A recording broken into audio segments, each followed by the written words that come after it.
नमस्कार, एवं तहलका हरियाणा देख रहे हैं आप। मैं हूं शारदा सरोहा। हरियाणा विशेष में आज हम एक ऐसे विषय पर बात करेंगे जिस पर जितनी बार भी चर्चा होती है उतनी ही बार लोग ये सोचने को मजबूर हो जाते हैं कि अपराध करते वक्त क्यों लोगों के हाथ नहीं कांपते। अपराध सीधे सीधे किसी के अस्तित्व को खत्म करने का, अपराध किसी की सूरत को बदलने का, अपराध किसी की पहचान को मिटाने का हो और अपराध किसी पर तेजाब फेंकने का हो। तेजाब हमले की बात कर रहे हैं। एसिड अटैक करने वाले अपराधियों को कल रोहतक कोर्ट ने उम्र कैद की सजा सुनाई थी, तो आज पंचकुला की सीबीआई कोर्ट ने भी उम्र कैद की सजा सुनाई है। लेकिन हमारा सवाल यह है कि क्या किसी भी सजा से इस तरह के मामलों में बदलाव हो सकते हैं? क्या इस तरह के हालात सुधर सकते हैं?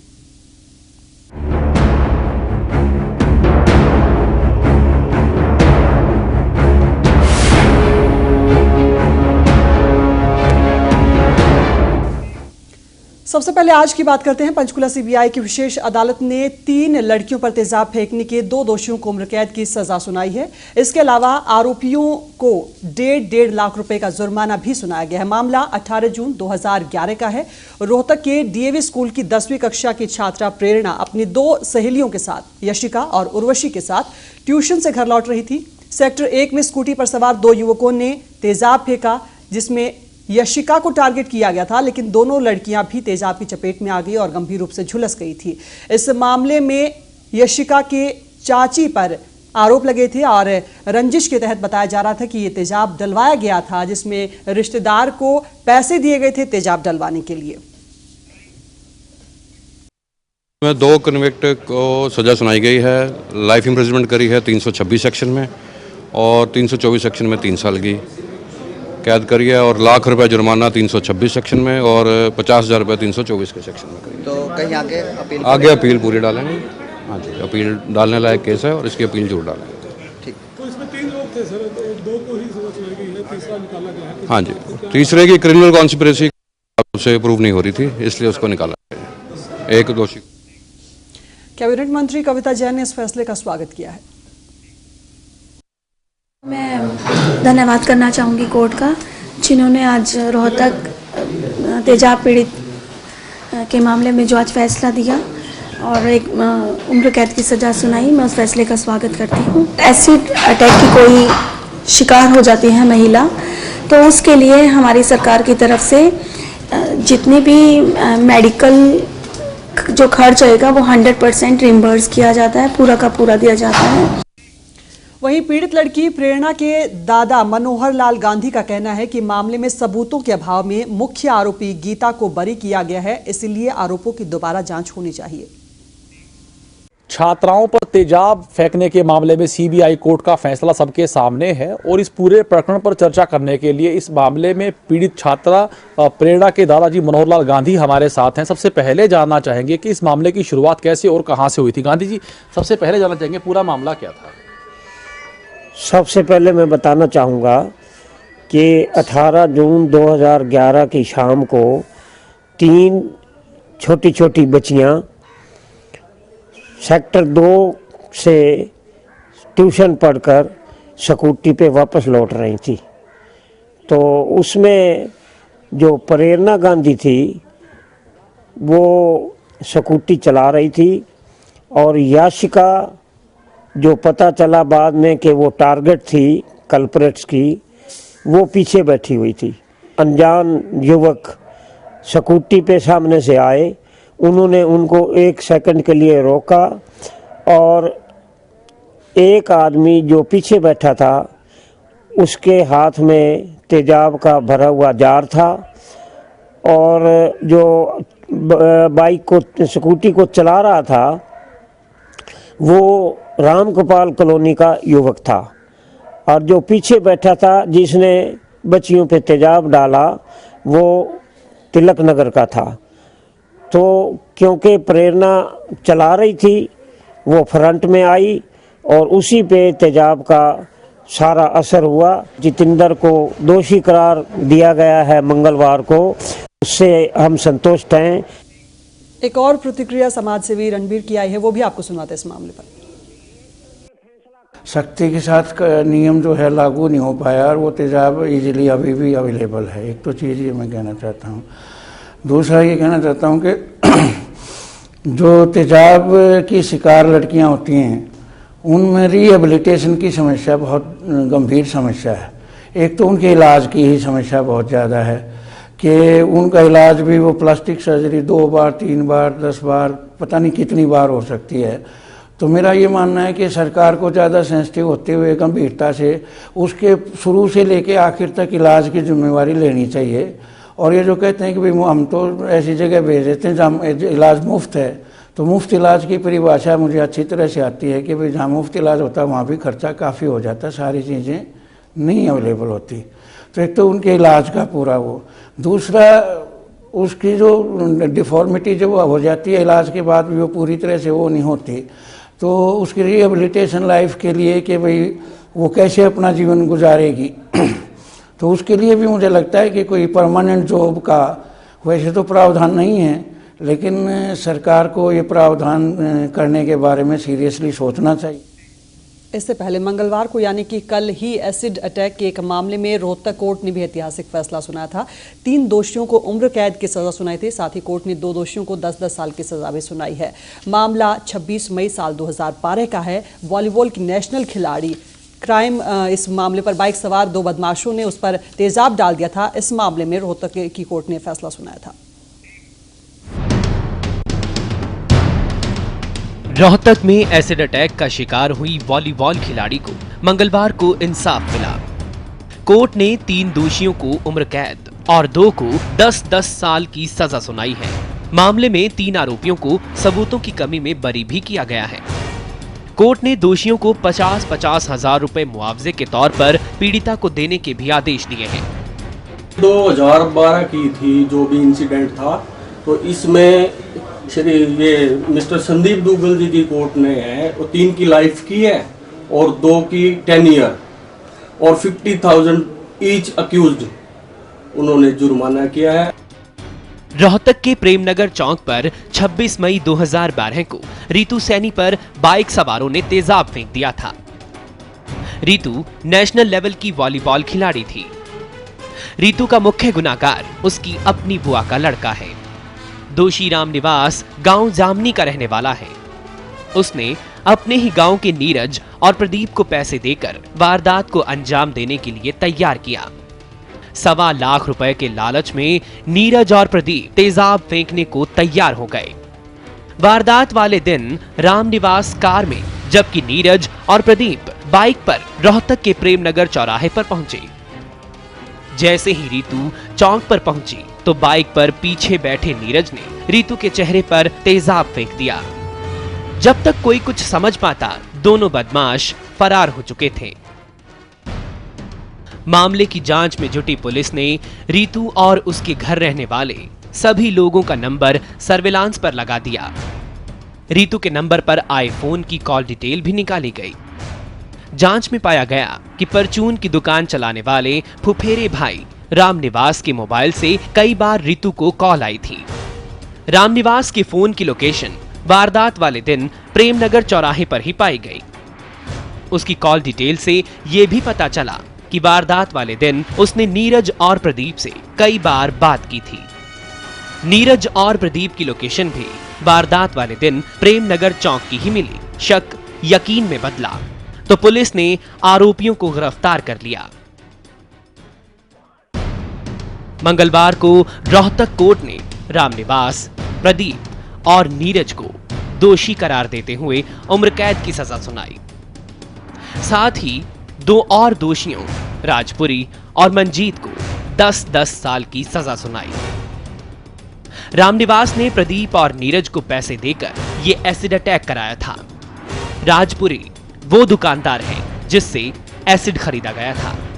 मंजीत ने वारदात के लिए बाइक मुहैया कराई थी। सारी वारदात की प्लानिंग भी उसी के घर पर हुई थी। पुलिस ने मामले में कुछ और लोगों को आरोपी बनाया था। आरोपी सोहनलाल, संजय वर्मा और राजवंती को कोर्ट ने निर्दोष करार देते हुए बरी कर दिया है। एवन तहलका हरियाणा के लिए रोहतक से सुदर्शन पवार की रिपोर्ट। तो क्या हरियाणा में अपराधियों को एसिड के रूप में एक हथियार मिल गया है? लगता है राज्य में महिलाओं पर एसिड के हमले इससे पहले भी कई हो चुके हैं, उन पर भी नजर डालते हैं। हालात की गंभीरता को इसी अंदाजे से लगा सकते हैं कि इससे पहले पंजाब हरियाणा हाई कोर्ट ऐसे ही मामलों में सीबीआई जांच के आदेश भी दे चुका है, जिस पर आज फैसला सुनाया गया है।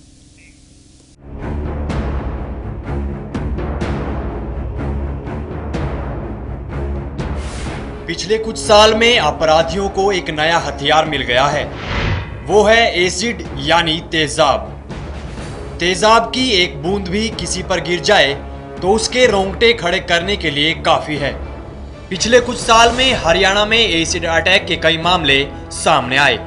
इनमें अंबाला, सोनीपत, कैथल, रोहतक और गुड़गांव के मामले मुख्य रूप से सुर्खियों में रहे।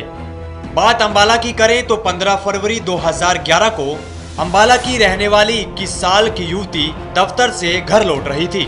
उसी वक्त मोटरसाइकिल सवार दो युवकों ने युवती पर तेजाब से हमला कर दिया था। इसके बाद 18 जून 2011 को रोहतक में ट्यूशन से घर लौट रही 3 छात्राओं पर दो युवकों ने तेजाब से हमला किया था। इस घटना के करीब 1 महीने बाद 13 जुलाई 2011 को सोनीपत में तेजाब हमले का एक और मामला सामने आया। एक युवती पर मोटरसाइकिल सवार दो युवकों ने एसिड अटैक किया।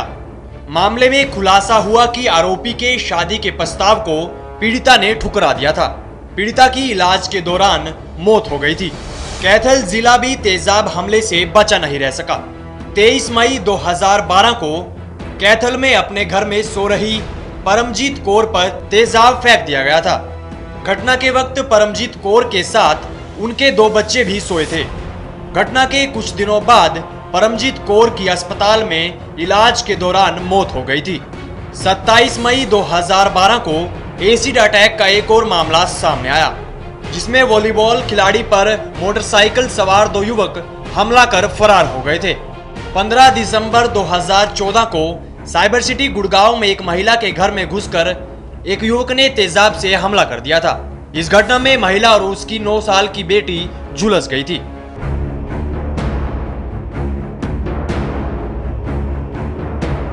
एसिड अटैक के मामलों में कहीं एक तरफा प्रेम, कहीं प्रॉपर्टी का विवाद तो कहीं पैसों का लेन देन। हर बार और हर जगह महिलाएं और युवतियां तेजाब हमले का शिकार हुई हैं। कई मामलों में दोषियों को सजा और जुर्माना भी हुआ है, लेकिन उनका क्या, जो एसिड अटैक के बाद दर्द, जलन और क्रूरता से जूझ रही हैं। ब्यूरो रिपोर्ट एवं तहलका, हरियाणा। तो प्रदेश में एसिड अटैक के कई मामले सामने आए हैं। इन सारे मामलों के सामाजिक पहलुओं पर, कानूनी पहलुओं पर चर्चा करेंगे। चर्चा शुरू करने से पहले एक रिपोर्ट आपको दिखाते हैं, जिसमें आपको बता दें कि सुप्रीम कोर्ट की डायरेक्शन क्या है, सुप्रीम कोर्ट ने किस तरीके से इस मामले में सख्ती दिखाई है।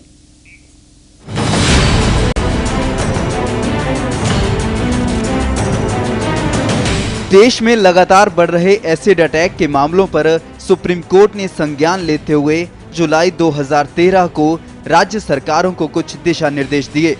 सुप्रीम कोर्ट के फैसले के मुताबिक एसिड अटैक के पीड़ितों के लिए मुआवजा बढ़ाकर 3 लाख रुपए कर दिया गया। इनमें से 1 लाख रुपया संबंधित राज्य सरकार को 15 दिनों के भीतर ही दे देना होगा। इसके अलावा एसिड अटैक के पीड़ितों के इलाज और पुनर्वास की पूरी जिम्मेदारी राज्य सरकार की होगी।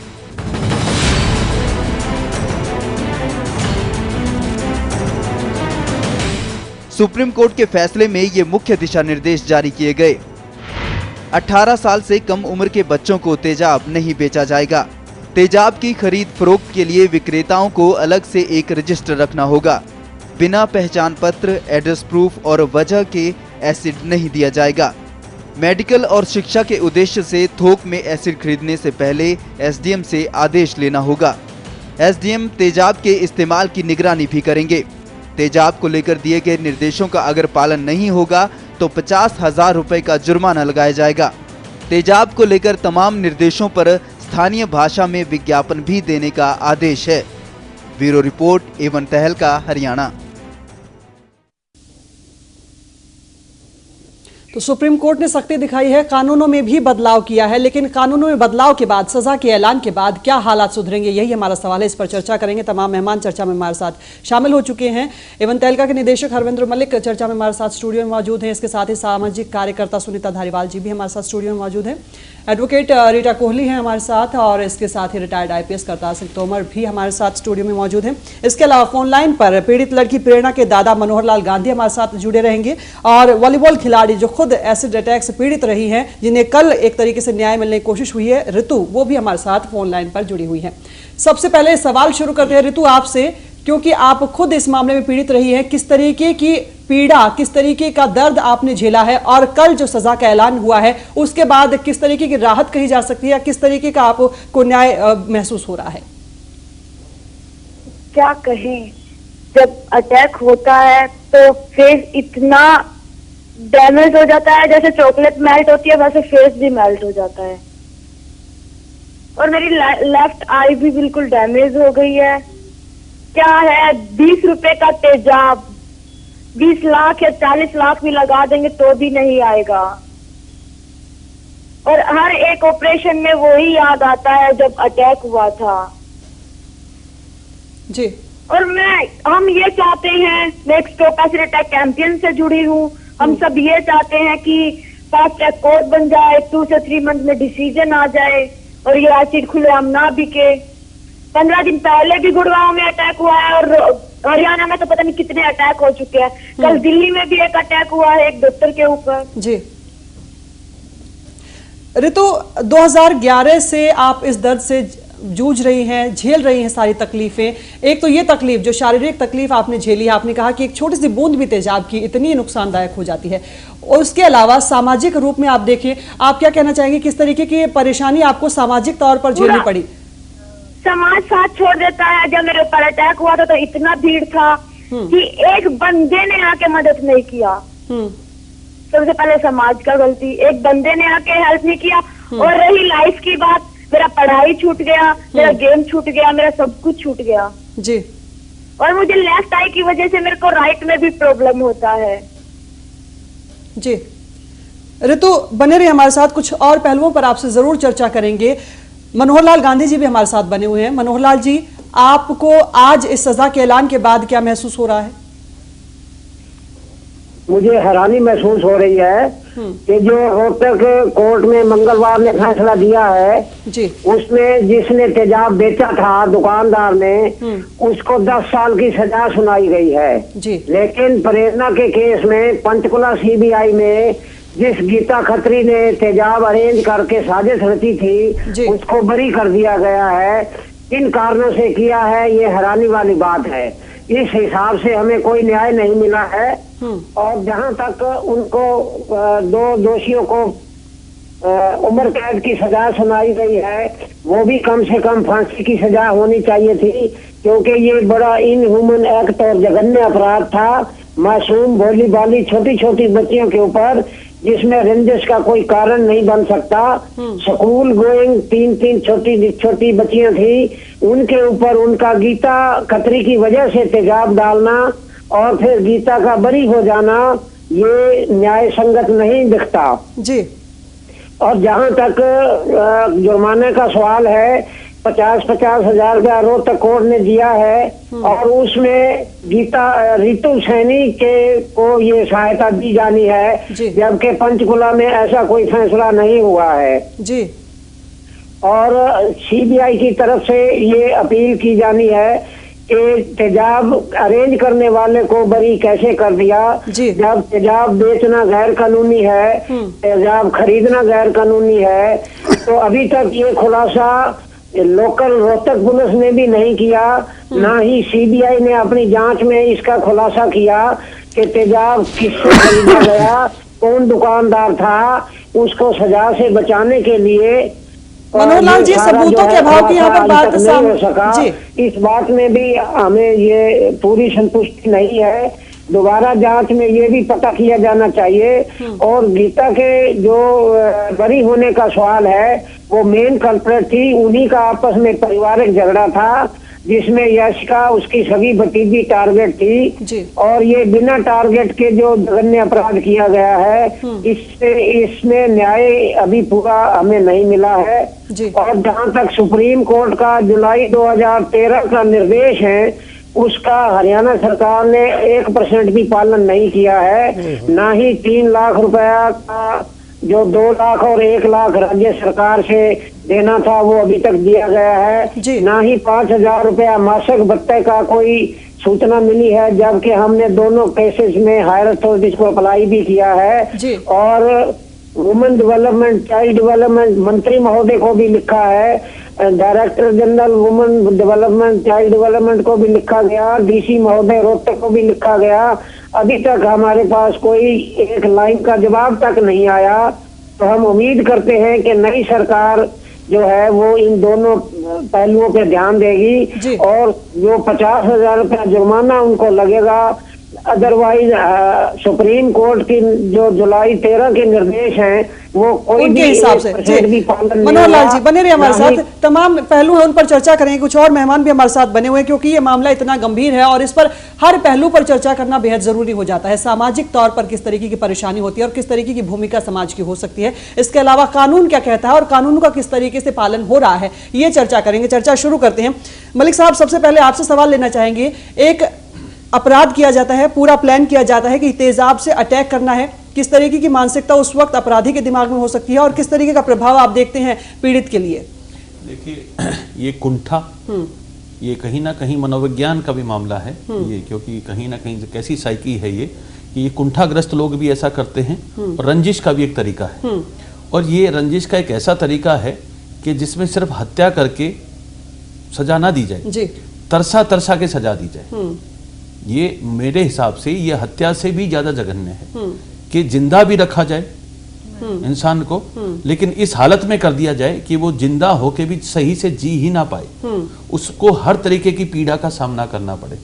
जैसा भी इन बच्चियों को, जिसको अभी जिससे आपने बात भी करवाई, उसको भी देखा कि वो बच्ची रोजमर्रा के उस दर्द से गुजर रही है। वो दर्द सिर्फ शारीरिक नहीं होता, वो मानसिक भी होता है। और जिन अपराधियों ने किया, उन्होंने कहीं ना कहीं तो अपना एम अचीव किया है ना। तो ये कहीं किसी न किसी तरह की कुंठाएं हैं, इन पे हमारे समाज में या हमारे सिस्टम में मुझे नहीं लगता कि किसी तरीके की चेतना आई है। ना कोई सामाजिक मूवमेंट हो रहा है इनके ऊपर, ना ही सरकार के पक्ष से या सरकार की तरफ से ऐसी कोई काउंसलिंग क्लासेज हो रही हैं। समाज के लेवल पे, बड़े लेवल पे इस तरीके का काम होना चाहिए, लेकिन ऐसा लगता नहीं है कि इस पे चेतना है। जैसे अभी ये दादाजी बता रहे थे कि रिहेबिलिटेशन के लिए भी जो देना चाहिए वो नहीं, जो कहा गया है, जिस पे नंबर बनाती हैं सरकारें। हमारे यहाँ से न्यूज लगवा लेती हैं कि मुख्यमंत्री जी ने, माननीय मुख्यमंत्री जी ने घोषणा कर दी है, माननीय फला मंत्री जी ने घोषणा कर दी है ना। ये जो विक्टिम है वो खुद कह रहे हैं कि ऐसी कोई सहायता नहीं दी गई है। इवन जो मासिक भी देनी चाहिए, क्योंकि एक तो वो सजा हो चुकी उनको,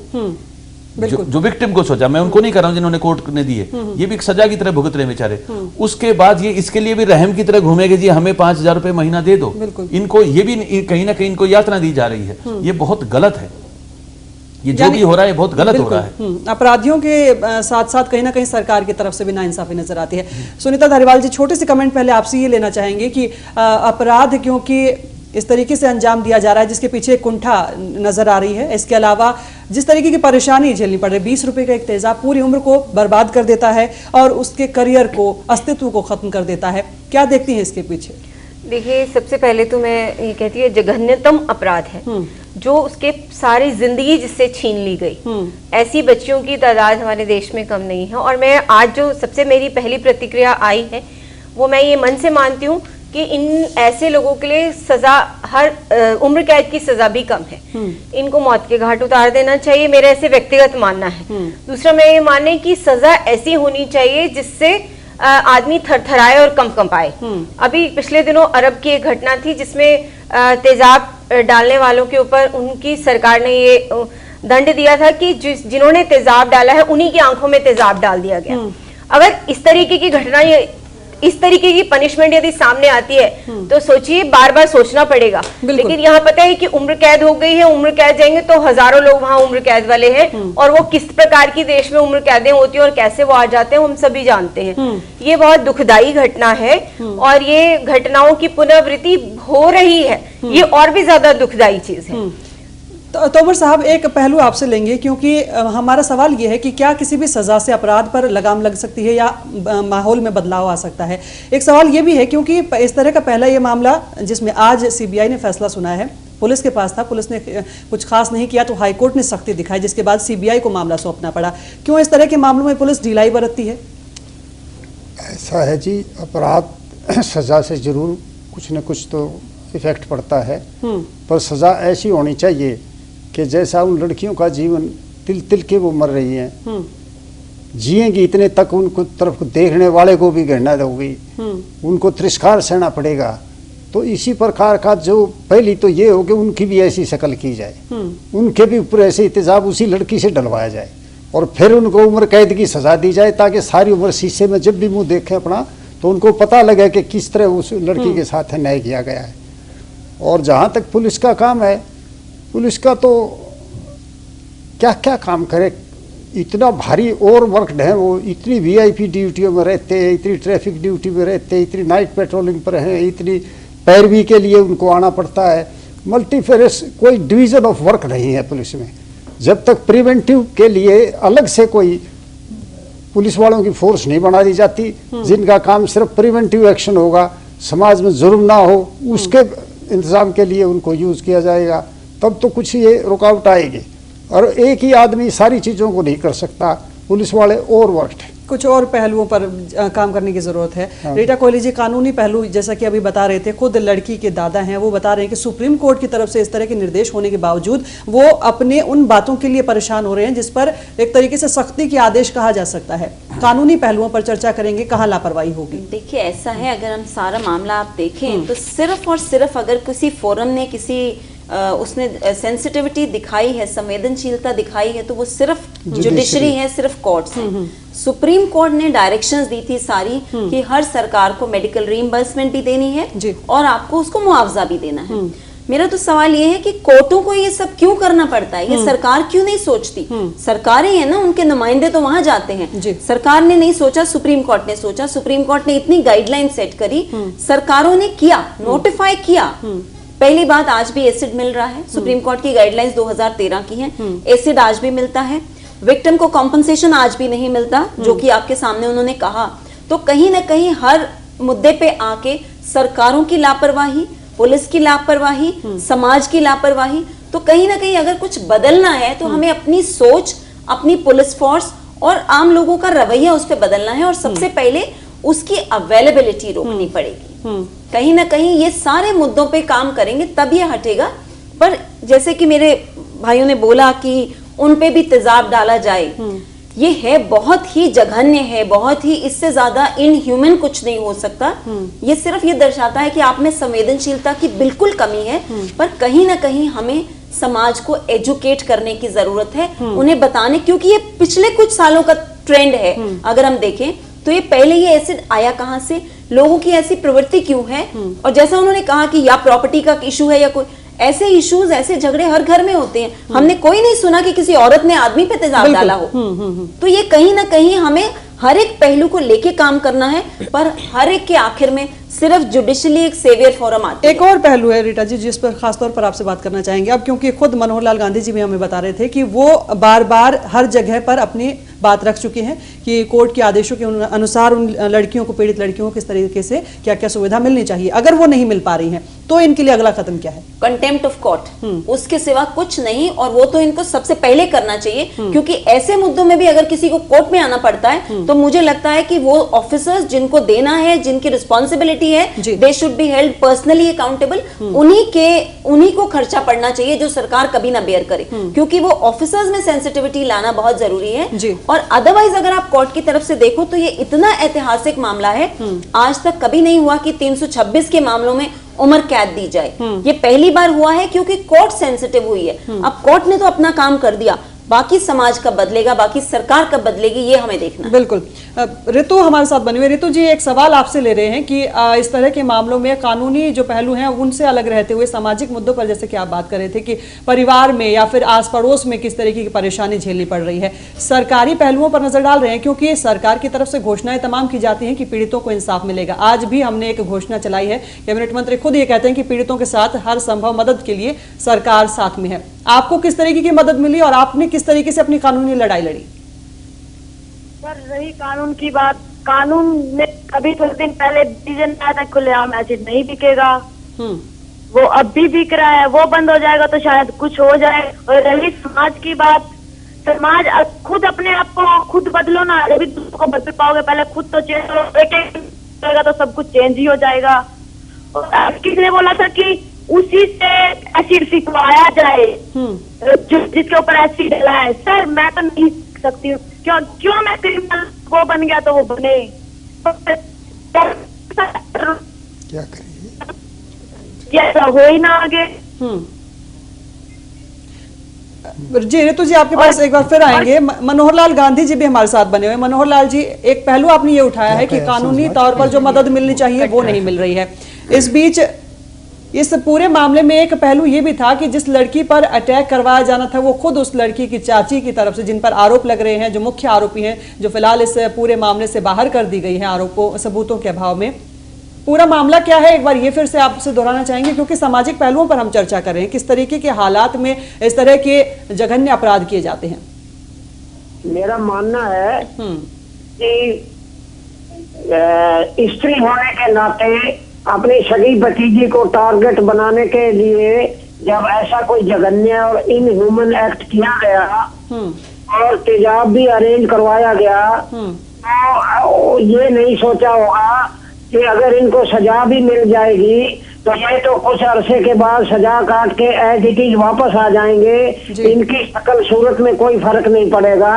लेकिन जिस बच्ची पे ये डाला गया वो तिल तिल करके जीना पे मजबूर हो रही है और उसकी फ्यूचर जिंदगी डार्कनेस में है। ऐसे इनह्यूमन एक्ट के लिए सरकार के फाइलों में सुप्रीम कोर्ट की और कोर्टों की न्यायपालिका की जो निर्देश दिशा आते हैं उस दिशा निर्देश फाइलों में सिमट कर रह जाते हैं, उन पे इम्प्लीमेंटेशन नहीं आता है। तो हर राज्य सरकार की जिम्मेवारी बनती है कि उनके पुनर्वास के लिए, उनके फ्यूचर और एजुकेशन के लिए, उनके समाज में अपना स्थान बनाने के लिए, उनको इन्फीरियरिटी कॉम्प्लेक्स से हटाने के लिए यह कोई कदम उठाए जाने चाहिए। लेकिन सरकार की नीति केवल कागजों और फाइलों में सिमट के रह जाती है और जो एसिड विक्टिम्स होते हैं वो अपने सांसें पूरी करते रहते हैं, तिल करके वो जीने को मजबूर होते हैं। उनको खास करके जो बच्ची है या महिलाएं हैं, उनको अपने फ्यूचर के बारे में कौन तो से शादी करेगा, कौन उनकी नौकरी देगा और नौकरी में भी कौन उनके साथ सहयोगी जो है वो नफरत की दृष्टि से देखेंगे। ये जीवन भर की सारी जिंदगी का उनका जो एक दुर्घटना में ये नुकसान हुआ है उसके बारे में सरकार को सोचना चाहिए। सरकार नाम की सरकार को तो सुरक्षा की जिम्मेवारी होती है और खाली भाषण दे देते हैं और घोषणाएं कर देते हैं। अभी हरियाणा में जो घोषणा हुई 60% खर्चा दिया जाएगा, तो ये मैं सवाल पूछना चाहता हूँ मंत्री महोदया से कि क्या प्रेरणा गांधी को उसका 60% कोई पैसा दिया गया? जब डीजी महिला डेवलपमेंट को संपर्क किया गया तो उन्होंने कहा कि इनको सरकारी हॉस्पिटल में इलाज करवाना चाहिए था, सुपर स्पेशलिटी कोई इलाज की हमारे पास कोई प्रोविजन नहीं है। और वो ये फॉर्मेलिटी वो फॉर्मेलिटी तो वो कागजों में विक्टिम के क्लेम को उलझा देते हैं और अभी तक कोई भी किसी किस्म का उनको कोई सहायता का जी मनोहर लाल जी, इतने गंभीर मामले में सुप्रीम कोर्ट के आदेशों की अवहेलना की बात, जैसा कि हमारे साथ एडवोकेट रीटा कोहली जी भी बता रही थी कि सुप्रीम कोर्ट के आदेशों की अवहेलना हो रही है और वो मामला भी बनता है। इसके अलावा सामाजिक तौर पर इस मुद्दे में क्या किया जा सकता है, किस तरीके से लोगों की सोच में बदलाव किया जा सकता है, किस तरीके से इस तरह के अपराधियों में खौफ पैदा किया जा सकता है, उस पर चर्चा करेंगे। लेकिन यहाँ रुकेंगे एक छोटे से ब्रेक के लिए, बने रहिए हमारे साथ।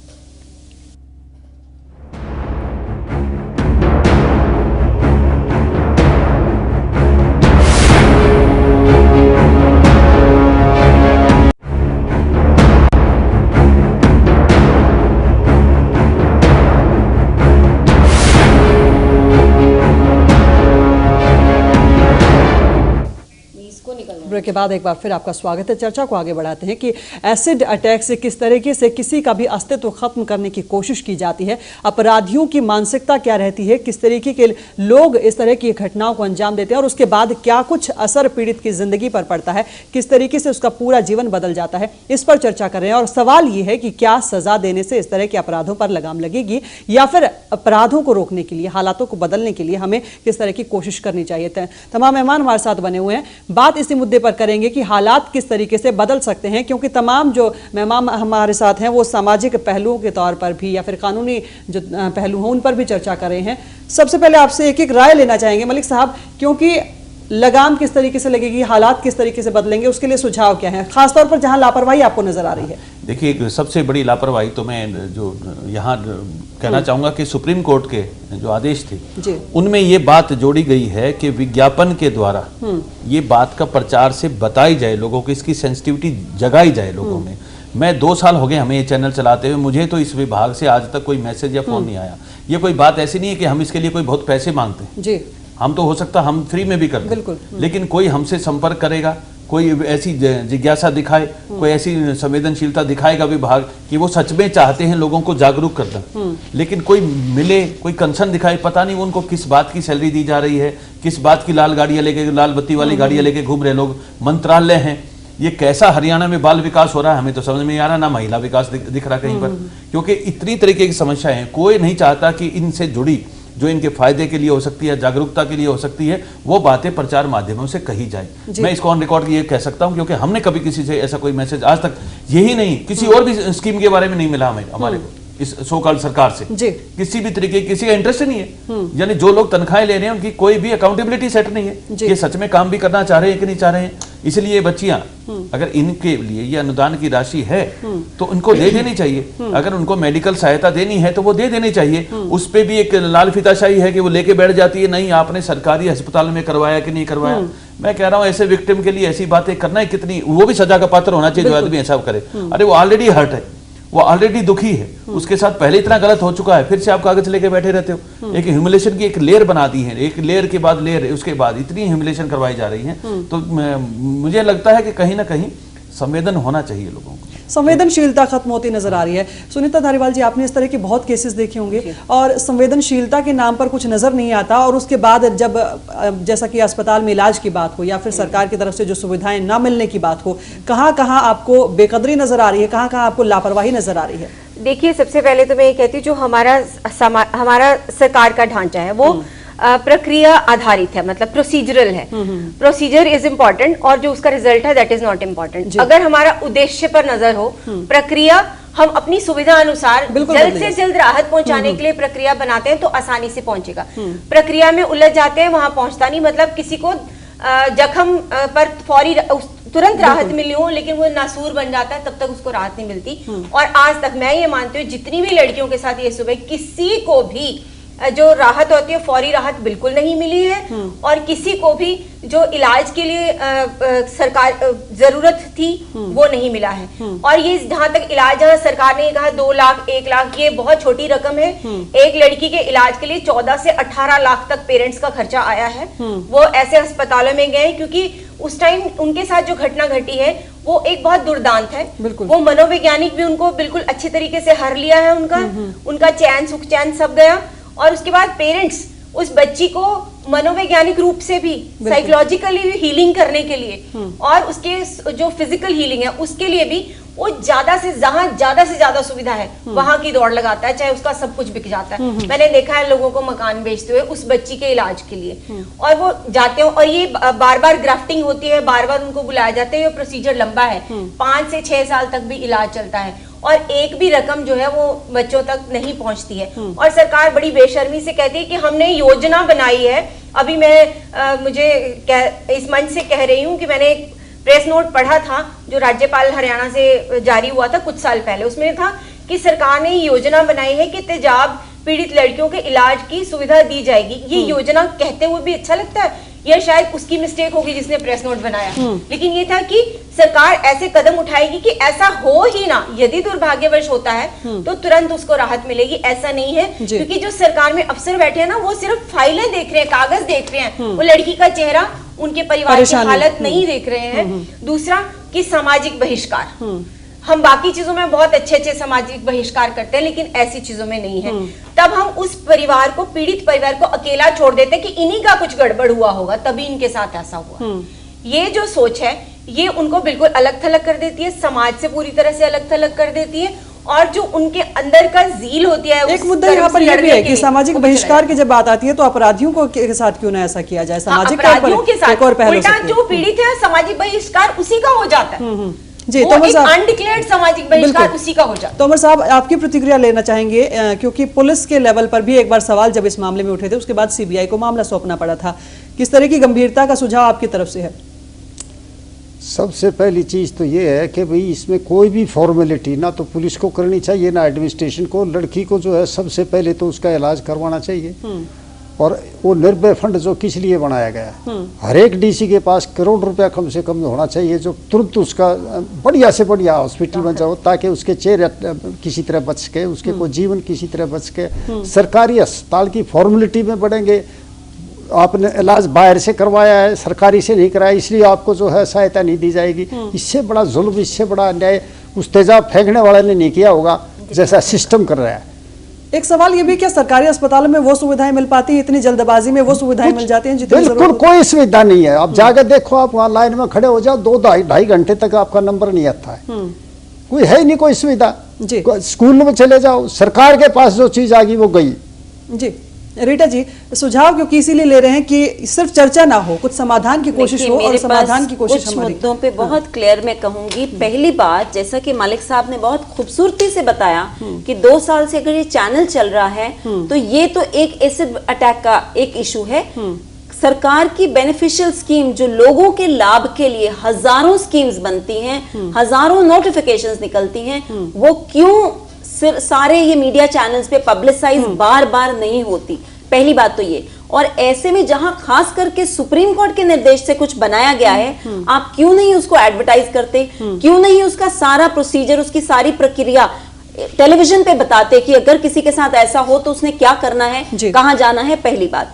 दूसरा, जहां तक कि ये लाल फीताशाही की हम बात कर रहे हैं, जो सुप्रीम कोर्ट ने कहा और जो सरकारें कागज पे करती हैं उसमें कहीं लाल फीताशाही नहीं होती।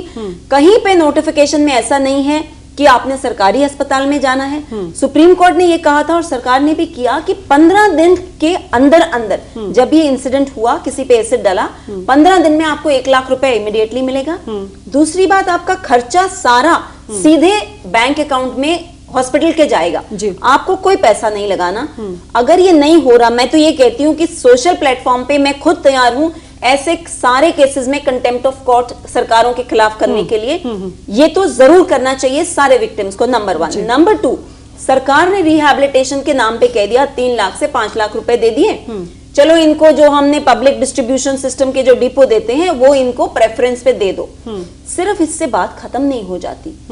आई थिंक जो हमें जो करना चाहिए, जितने एक्यूज्ड हैं उसमें भाई कई मुद्दे आएंगे, बट जितने एक्यूज्ड हैं, जो कम से कम अभी 2 मुद्दे सामने आए, उनकी जिसकी जो भी प्रॉपर्टी है, जो इन्होंने एसिड डालने की बात कही थी, मुझे लगता है कि वो तिल तिल जी मरेंगे, उनकी सारी प्रॉपर्टी अटैच करके इस विक्टिम के नाम कर दो। हर एक एक्यूज की होनी चाहिए ताकि उसको वो पेन सारी जिंदगी पता लगे जो मैंने सारी उम्र कमाया। उसको आप डिफॉर्म्ड फेस और जिंदगी तो नहीं दे सकते, पर उसको सपोर्ट दो। पहली बात, सरकार ऐसे सारे मुद्दों में पहली बार उसकी एबिलिटी के हिसाब से उसे कंपैशनेट अपॉइंटमेंट दे। ये कहना कि डिपो की आप लाइन में लग जाओ, कोई बात नहीं है, उसे अपॉइंटमेंट दे, इंश्योर करे कि उसके पास सरकार की तरफ से फाइनेंशियल असिस्टेंस है कि नहीं।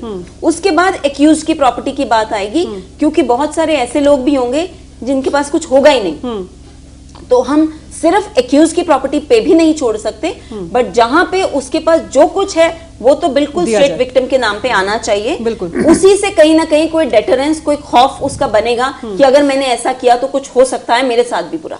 उम्मीद की जा सकती है कि इन पहलुओं पर, इन सुझावों पर सरकार की भी नजर रहेगी। ऋतु, आपसे भी एक राय लेना चाहेंगे, क्योंकि आप इस तमाम पीड़ा को झेलने के बाद बाकियों के लिए भी एक आवाज बनने की काम कर रही हैं, बाकियों की आवाज उठाने की भी एक कोशिश कर रही हैं। आपसे सुझाव लेना चाहेंगे, आपका क्या मैसेज है सरकार के लिए और जो पीड़ित लड़कियां हैं इस तरह के मामलों में, उनके लिए? ऋतु, आपको मेरी आवाज मिल पा रही है?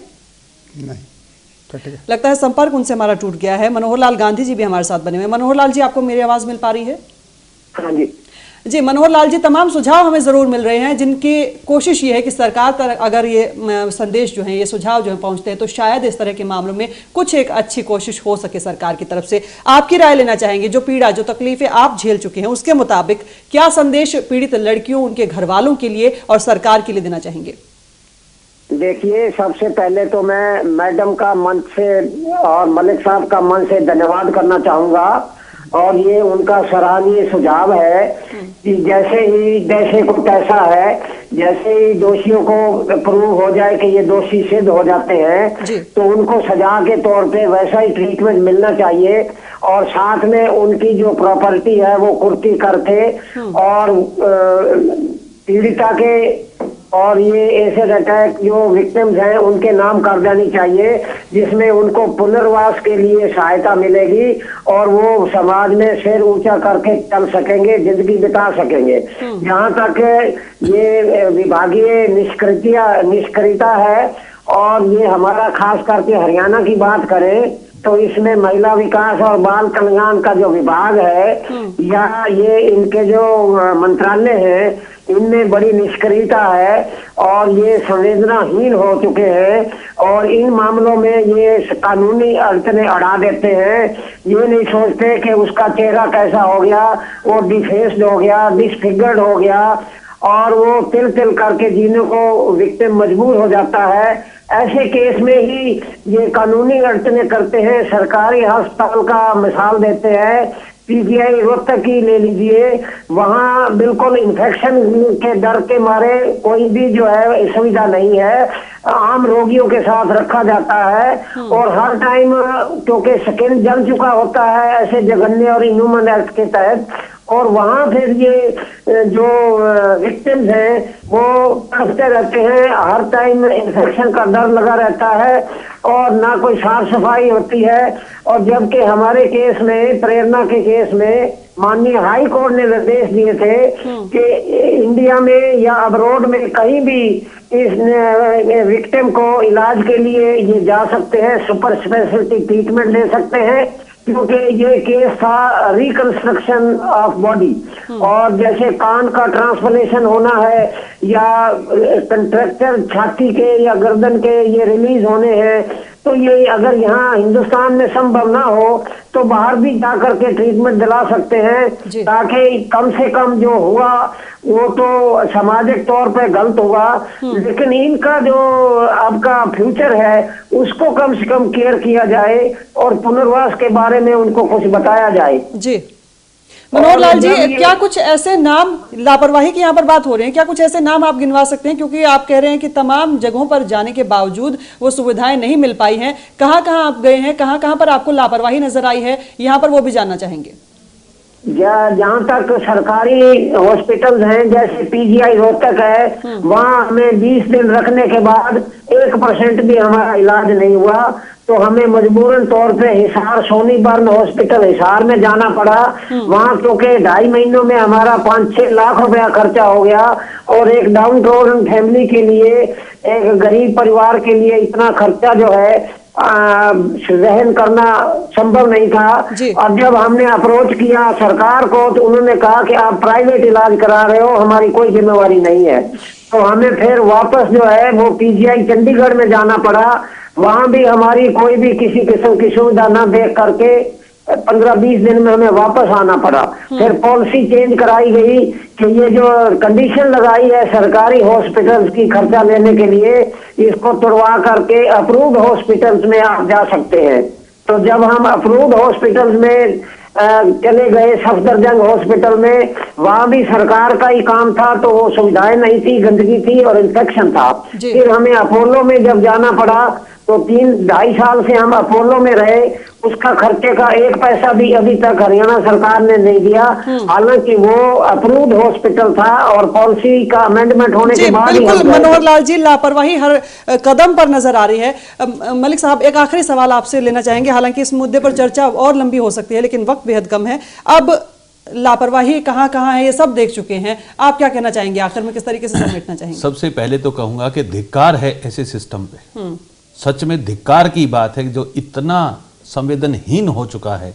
ये जितने भी लोग झंडे उठाए फिर रहे हैं अलग अलग पार्टी के, इनको ये दर्द नहीं दिखते, इनको वोट के सिवा कुछ और नहीं दिख रहा है। ये कुछ जिनकी आज सरकार है, जिनकी इनसे पहले थी, ये दोनों विक्टिम हैं।